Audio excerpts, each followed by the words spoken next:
Conversando com especialista. Olá para você que sintoniza o programa Saúde no Ar.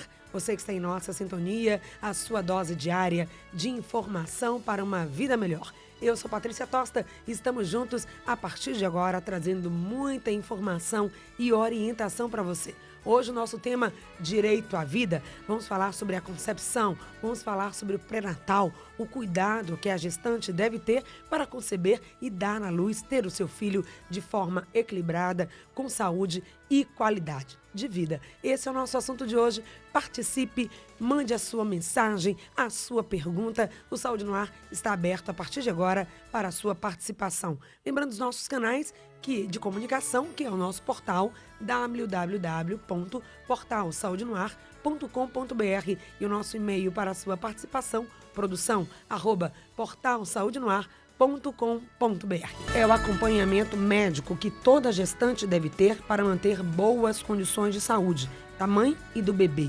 Esse acompanhamento deve ser feito durante toda a gravidez e, junto com ele, são realizados exames para identificar e tratar doenças ou problemas que possam aparecer, trazendo prejuízo à saúde da mãe e da criança. E para falar sobre esse assunto de hoje, são nossas convidadas, estão aqui no Saúde no Ar, Ana Luísa, presidente da Sociedade de Obstetrícia e Ginecologia da Bahia. Bom dia, Patrícia. Bom dia a todos.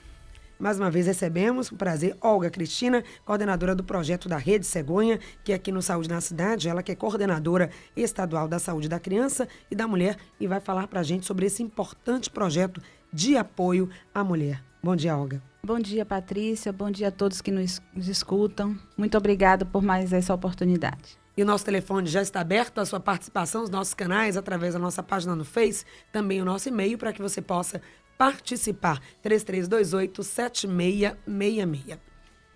Ana, falando sobre esse direito à vida, do ponto de vista biológico, científico, qual o momento da vida? Quando é que a vida se estabelece? Pois é, Patrícia, na verdade, a vida se estabelece no momento entre que é a concepção, né, o encontro a fecundação, o encontro do óvulo com o espermatozoide, e esse encontro, esse embrião, se implanta dentro do útero. Então, do ponto de vista científico, só é concebido a gravidez, só existe a gravidez no momento em que há concepção, que há inidação ou implantação deste embrião na cavidade uterina. Então, gravidez in vitro, todas as tecnologias, nada supera o útero. Exatamente isso. O útero, na verdade, é o local onde haverá desenvolvimento de uma gravidez. Então, por exemplo, quando há concepção in vitro, no caso de fertilização assistida, neste caso, a gravidez não vai adiante, ela não tem condições de sobreviver se não houver uma cavidade uterina para manter aquela gravidez. Então, nós só consideramos gravidez após a implantação desse embrião dentro da cavidade uterina. Então, durante esse processo que ocorra, essa implementação que você falou dentro da cavidade uterina, pode ocorrer que antes disso, alguns problemas ocorram. A gente fala muitas vezes da gravidez da mulher nas trompas, que isso ocorre. Quando isso é um problema? Isso é um grande problema, porque o momento em que sucede o encontro do espermatozoide com o óvulo, então há a fecundação, mas em qualquer lugar que não seja na cavidade uterina, que é coberta pela cavidade uterina, não há condições de desenvolvimento desse embrião. Então a gravidez fora dessa condição, ela é inviável. Então, ela não é considerada, por exemplo, quando há um processo de deleção, o próprio organismo, no caso de uma gravidez ectópica, que o organismo expele aquela suposta gravidez, aquele embrião que está em local inadequado, ela é inviável. Então, naquele momento não é considerado um processo de abortamento. Só seria abortamento se ela expelisse ou ela deixasse de dar continuidade àquela gravidez após a implantação intrauterina. Então, grávida é a mulher que tem essa implantação já no útero, aí ela pode se considerar grávida. Isso acontece alguns dias depois da fecundação. Então, o óvulo,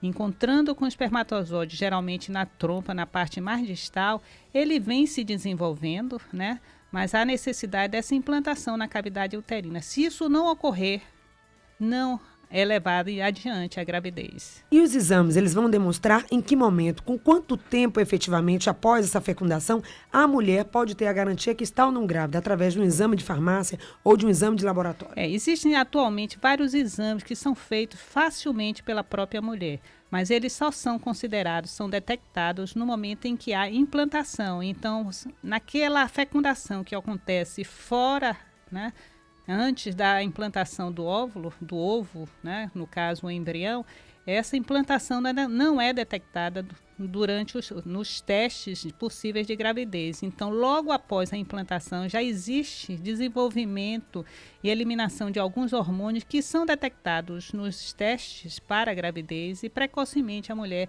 sabe que está grávida. Então, o primeiro sinal de que a mulher está grávida é a ausência da menstruação. Então, a mulher em idade fértil, que há um atraso da sua menstruação, a primeira suspeita é a gravidez. Então, ela deve fazer o teste para se certificar de que, de fato, ela esteja grávida.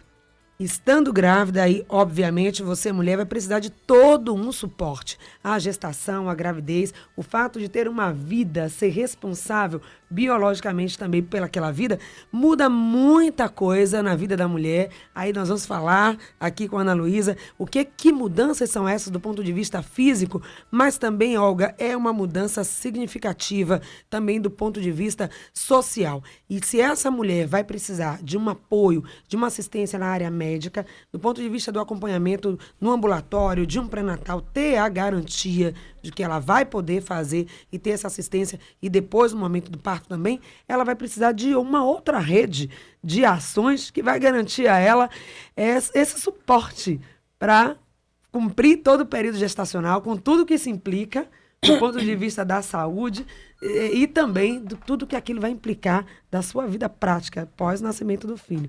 E aí é que entra esse projeto incrível do Ministério da Saúde, apoiado pela Secretaria de Saúde do Estado, através da sua coordenadoria, o que é a Rede Cegonha.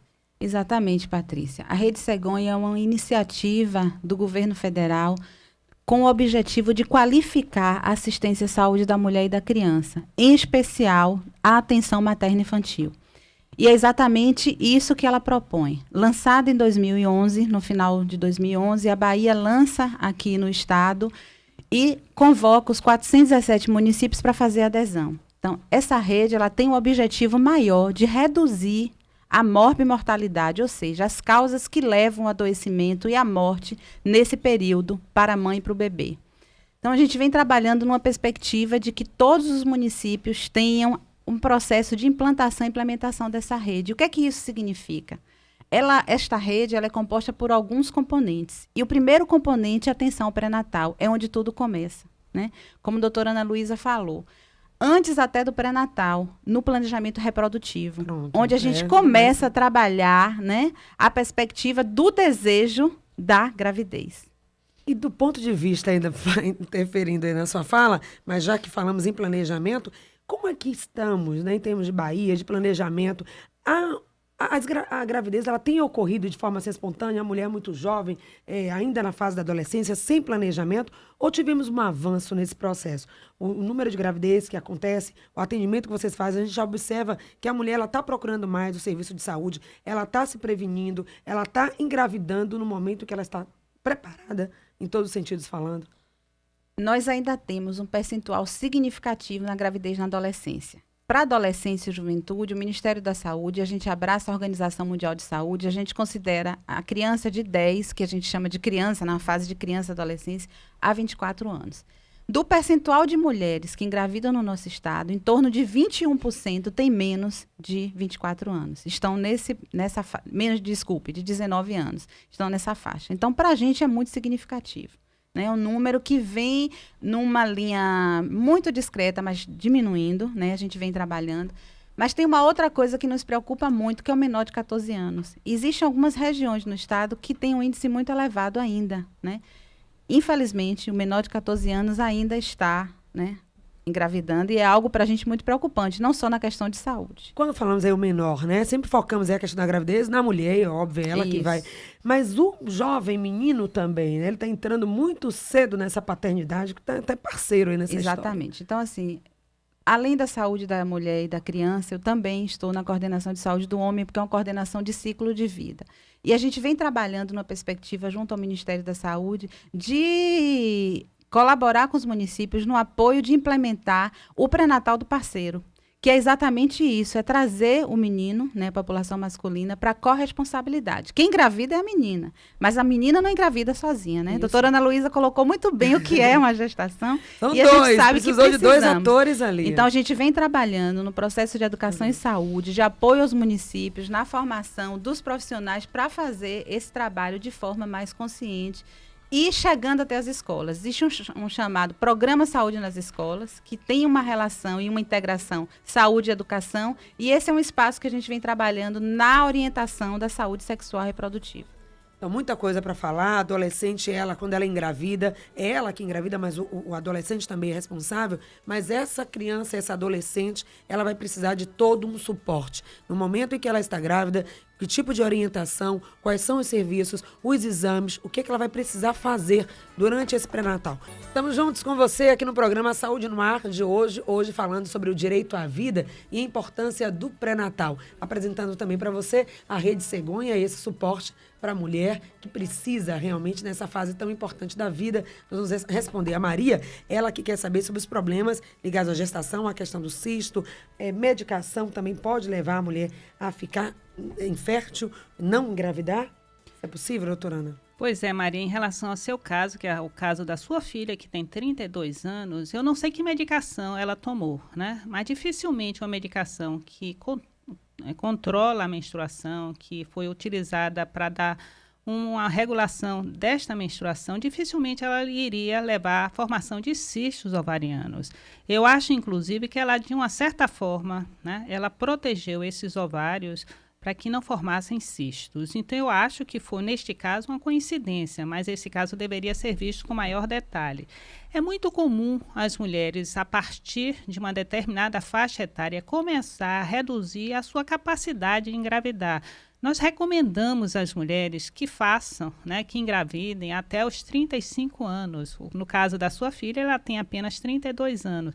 Mas que ela identifique, às vezes é um fator tubário, é uma obstrução tubária de um processo infeccioso ou inflamatório que aconteceu no passado que resultou nessa dificuldade em engravidar. Então, se ela não está conseguindo engravidar e já tem 2 anos tentando, que parece ser o caso da sua filha, Maria, eu acho que merece, neste caso, ela ir ao ginecologista, que é o especialista, para que possa investigar as causas dessa possível infertilidade. Olga, e há um suporte também através da Rede Cegonha para essa mulher que está querendo engravidar, que está com algum tipo de dificuldade, ou aquela que quer engravidar, mas dentro de um planejamento, ou seja, planejamento e também incentivo, algum programa de ajuda para a gravidez.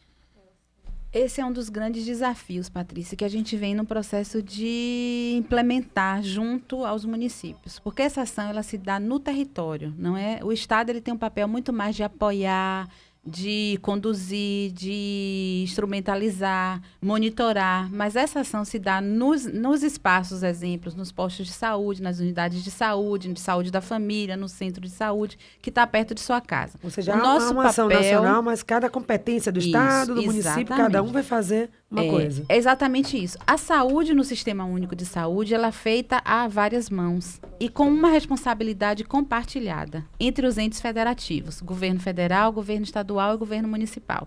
Então, a Rede Cegonha, ela é uma iniciativa e é conduzida pelo Ministério, mas ela só vai se efetivar se esses 3 entes, em parceria, integração, apoiarem. E o que compete a cada um, então, Olga? Então, o que compete ao governo federal a formulação das políticas maiores e o financiamento, né, a grande maior parte do financiamento das ações. Ao Estado, uma contrapartida e o apoio para que, efetivamente, os municípios tenham condição de realizar as suas ações. E ao município, além da contrapartida financeira, a execução propriamente dita. Então, a gente vem apoiando e vem formando os profissionais, capacitando e qualificando para que eles estejam preparados para realizar essa ação. Então, o município, ele disponibiliza os profissionais, mas eles também contribuem com insumos, com equipamentos, que a gente também tem apoiado no processo de compra junto ao Ministério e o município. Então, efetivamente, nessa ação, a gente vem trabalhando com educação e saúde, com a capacitação dos profissionais para que eles possam ter condição de orientar a população. Só para ficar claro, e depois passar aqui para a Ana Luísa, para a gente falar de esse apoio mesmo efetivo do dia a dia que a mulher vai ter que ter lá no posto de saúde. É importante que ela seja estimulada a fazer o pré-natal, mas que ela encontre na rede o suporte para. E é para isso que esse trabalho é integrado. Agora, esse financiamento, ele vem através de um fundo específico, esse financiamento que vem do Ministério da Saúde para essa ação específica.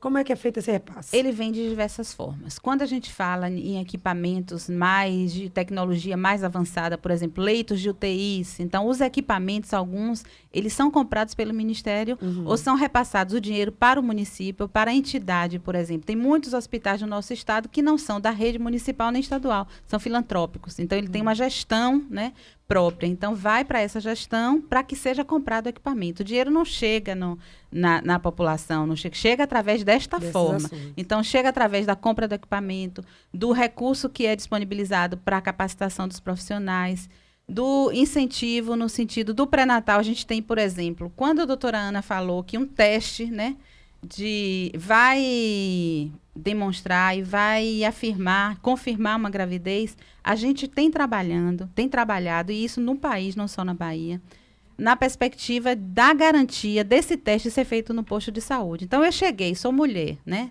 Eu tenho uma suspeita de gravidez, eu faço o teste ali. Então, o teste rápido de gravidez está sendo disponibilizado em todas as unidades dos 417 municípios do estado. Isso é recurso rede de saúde no posto de saúde. Que não tem nada a ver com o PSF, Saúde da Família, não. Seja ele saúde da Pode ser? família, ou seja ele tradicional, como a gente chama, um posto ou um centro de saúde, em qualquer cidade do estado, né? A gente disponibiliza, então o recurso vem do Ministério. Aí o Estado comprou, porque esse kit comprado pelo Estado num montante maior, o custo caiu. Porque se o dinheiro viesse direto para o município não ia ter condição de comprar. Então, o Estado comprou e repassou. Uma outra ação é um programa estadual de triagem pré-natal. Então, a gente ampliou o elenco dos exames que precisam ser realizados durante a gravidez. Então, esse recurso é repassado pelo Ministério. Foi credenciado 4 laboratórios no estado e a gente disponibiliza. Então, os laboratórios fazem a capacitação dos profissionais, distribui o kit, pega o resultado e devolve para o município. Então, é uma lógica, uma metodologia parecida com o teste do pezinho, que a gente fura o pezinho da criança para identificar, triar algumas doenças. Então, é feito isso no dedo da gestante.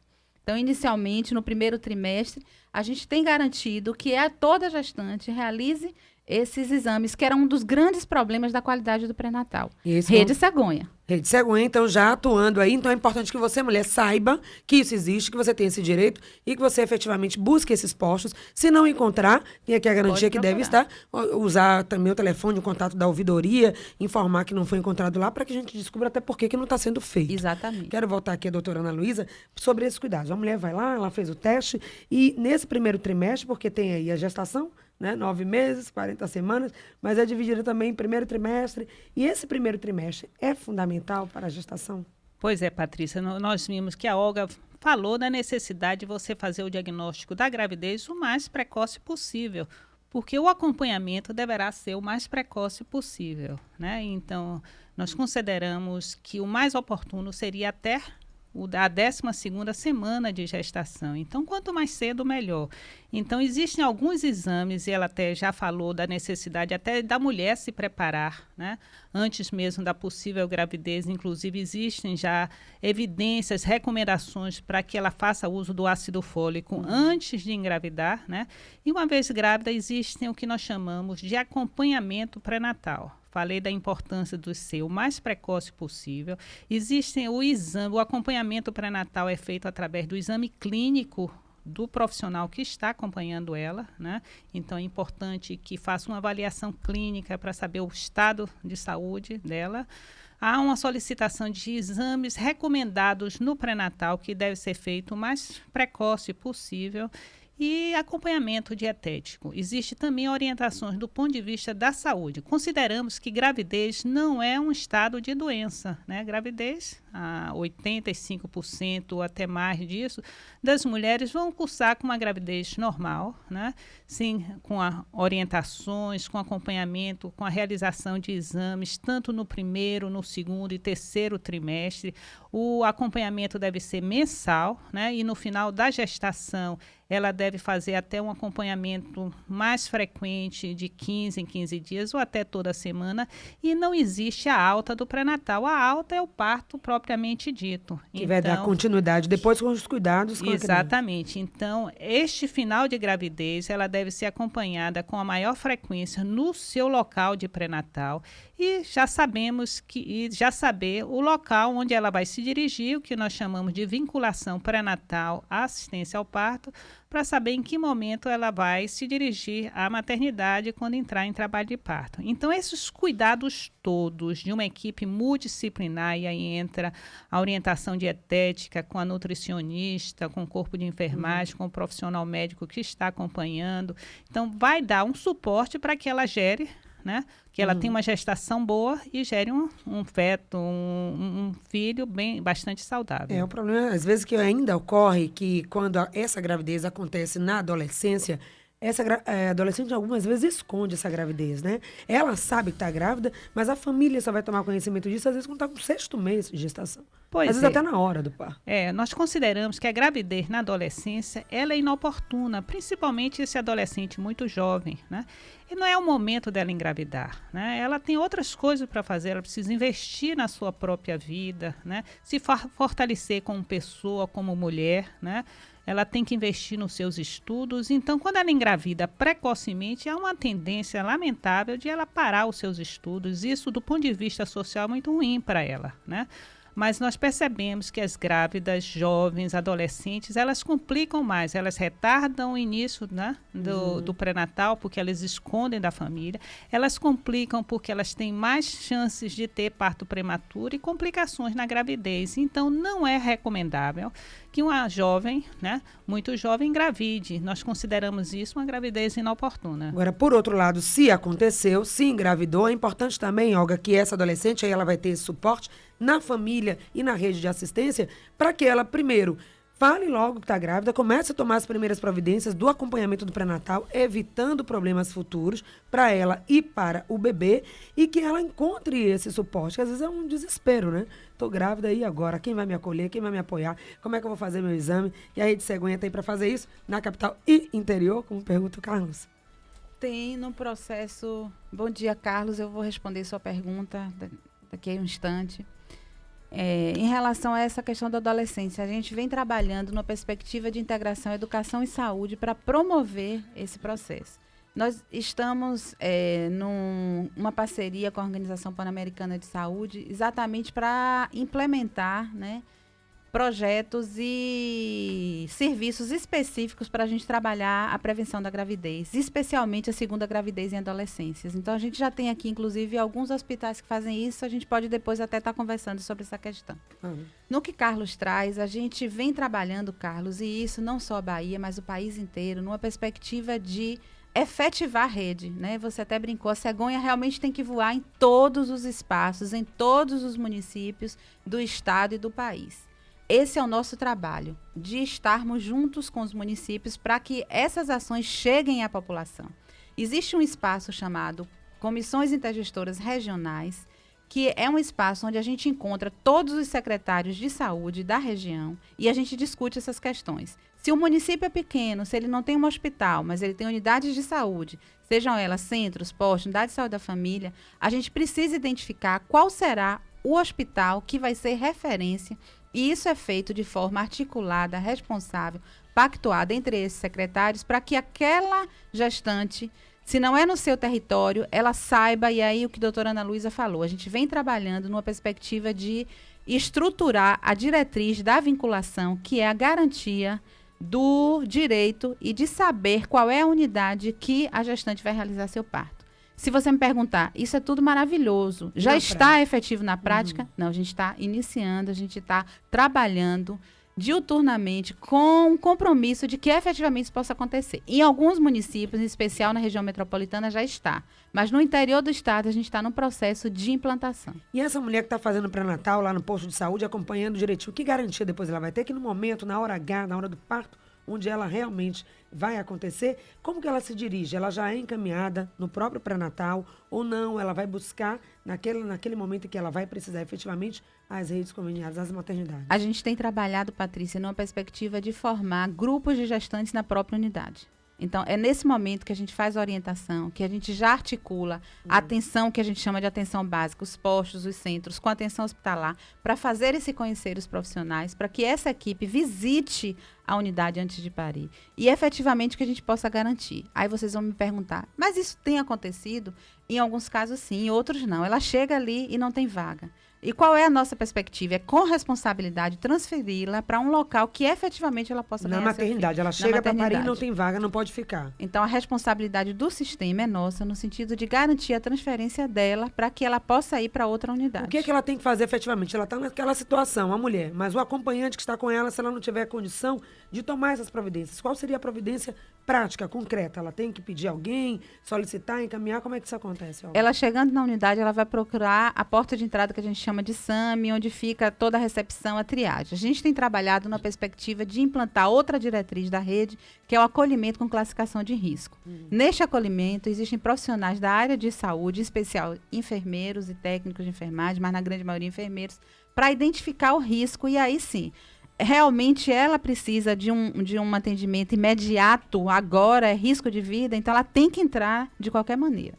Então, não adianta aquela pressão, aquele pânico, a mulher está grávida. Não, tem uma triagem, os profissionais estão ali, são responsáveis, ele vai fazer o trabalho certo, tem que confiar também. A gente tem trabalhado nessa perspectiva. Em alguns estados, em alguns municípios, a rede Cegonha já foi implantada, então esse processo está mais avançado. Em outras regiões, a exemplo da região Nordeste, onde fica Ribeira do Pombal e Alagoinhas, está se construindo ainda o plano de ação da rede. Então, efetivamente, essas ações ainda não começaram a ser desenvolvidas. Mas a perspectiva é que a gente possa ter os 417 municípios com essa ação concreta. E que isso aconteça. A mulher chegue, procure, se ela está em risco, ela seja logo encaminhada. Se ela não está em risco, vai poder esperar um pouco mais, mas que também, efetivamente, ela seja atendida naquele momento tão importante. E também onde a mulher fica um pouco mais frágil, sensibilizada, e ela quer mais ser acolhida, quer mais ser atendida.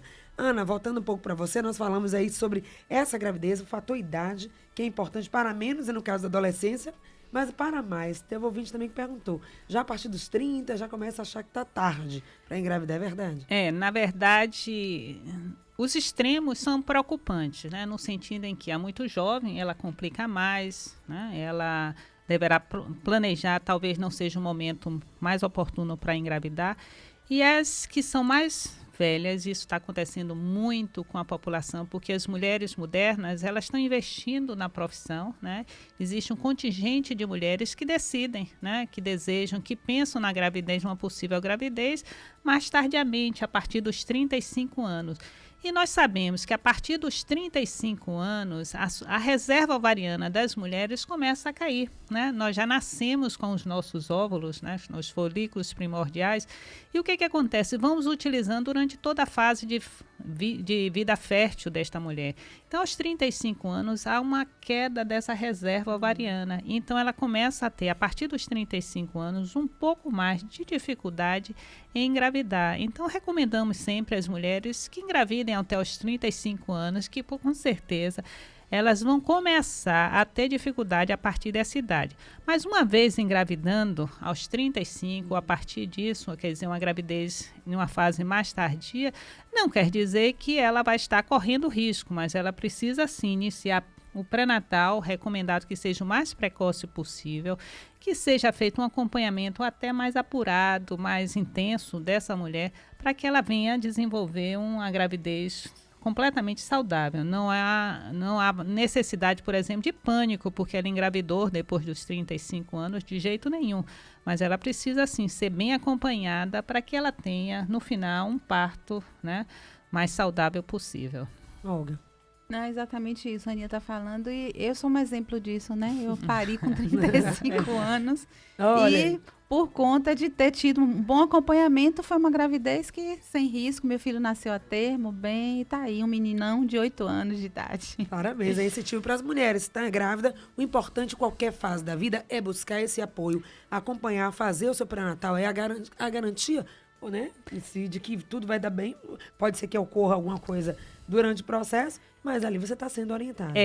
Patrícia, nesse caso, perceba que as gravidezes, a maioria dessas gravidezes, das gravidezes como um todo, elas são gravidezes sem risco. Nós chamamos isso de risco habitual. Elas precisam de um acompanhamento, né, mensalmente, mas que não terão nenhum problema. Mas existe um contingente, um percentual de mulheres em torno de 15% que vão desenvolver algum tipo de risco. E esses riscos vão ser detectados no pré-natal normal. Então, é importante que seja detectado no dia a dia de um pré-natal normal, para que elas possam, de fato, serem tratadas e acompanhadas, né? Diabetes, porque lembre-se que nós temos indicadores, né, de mortalidade materna que ainda são de países de terceiro mundo, né? Então, principalmente aqui no nosso meio, as mulheres ainda morrem por questões relacionadas a abortamento, a hemorragia, a hipertensão, principalmente hipertensão. E se elas tivessem feito um pré-natal de uma forma adequada, elas seriam mortes evitáveis, né? Então, o ideal seria que não tivéssemos nenhuma morte relacionada à gravidez. Com certeza, principalmente hoje aqui estamos falando exatamente desse direito primordial, vida, né? Direito à vida. Última participação da nossa ouvinte que está lá em Simões Filho, e ela tem uma pergunta a fazer rapidamente. Terezinha, bom dia. Bom dia. Doutora, eu queria saber o seguinte, é que eu tenho umas sobrinhas que ela fez curso de enfermagem, e ela me disse que até com 60 anos a pessoa para, é verdade? Até 60 anos, para, é verdade? Isso não é verdade, Terezinha, né? Não é verdade. Nós temos o que eu falei aqui, reserva ovariana, né? A partir vai depender do relógio biológico de cada um, mas nós percebemos que a partir dos 45 anos, algumas mulheres já começam a entrar naquela fase que nós chamamos de climatério. E a menopausa é a última menstruação. Após isso, não há gravidez, a não ser que ela conceba uma gravidez importada, né? Existem alguns casos em tratamento de fertilidade que algumas mulheres vão engravidar por outra, mas óvulos delas não mais depois da menopausa. Então, os 60 anos não é verdade. A gente quer agradecer muitíssimo a presença aqui da doutora Ana Luísa, presidente da Sociedade de Obstetrícia e Ginecologia da Bahia, que falou aqui sobre questões relacionadas ao pré-natal. Já está convidada a voltar em outra oportunidade para falarmos mais sobre esse atendimento à mulher. Muito obrigada. Agradecemos também aqui a presença da Olga Cristina, coordenadora do projeto Rede Cegonha, coordenadora estadual da Saúde da Criança e da Mulher. Mais uma vez, obrigada, Olga. Obrigada, Patrícia. Obrigada a todos que nos escutam. E é uma grande oportunidade de estarmos dividindo com vocês o nosso trabalho. Então, assim, esperamos efetivar de fato em todos os 417 municípios, mas é um processo que a gente vem trabalhando em parceria, governo federal, estadual e município. Um bom dia a todos.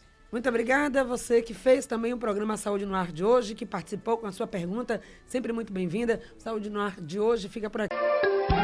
Conversando com especialista.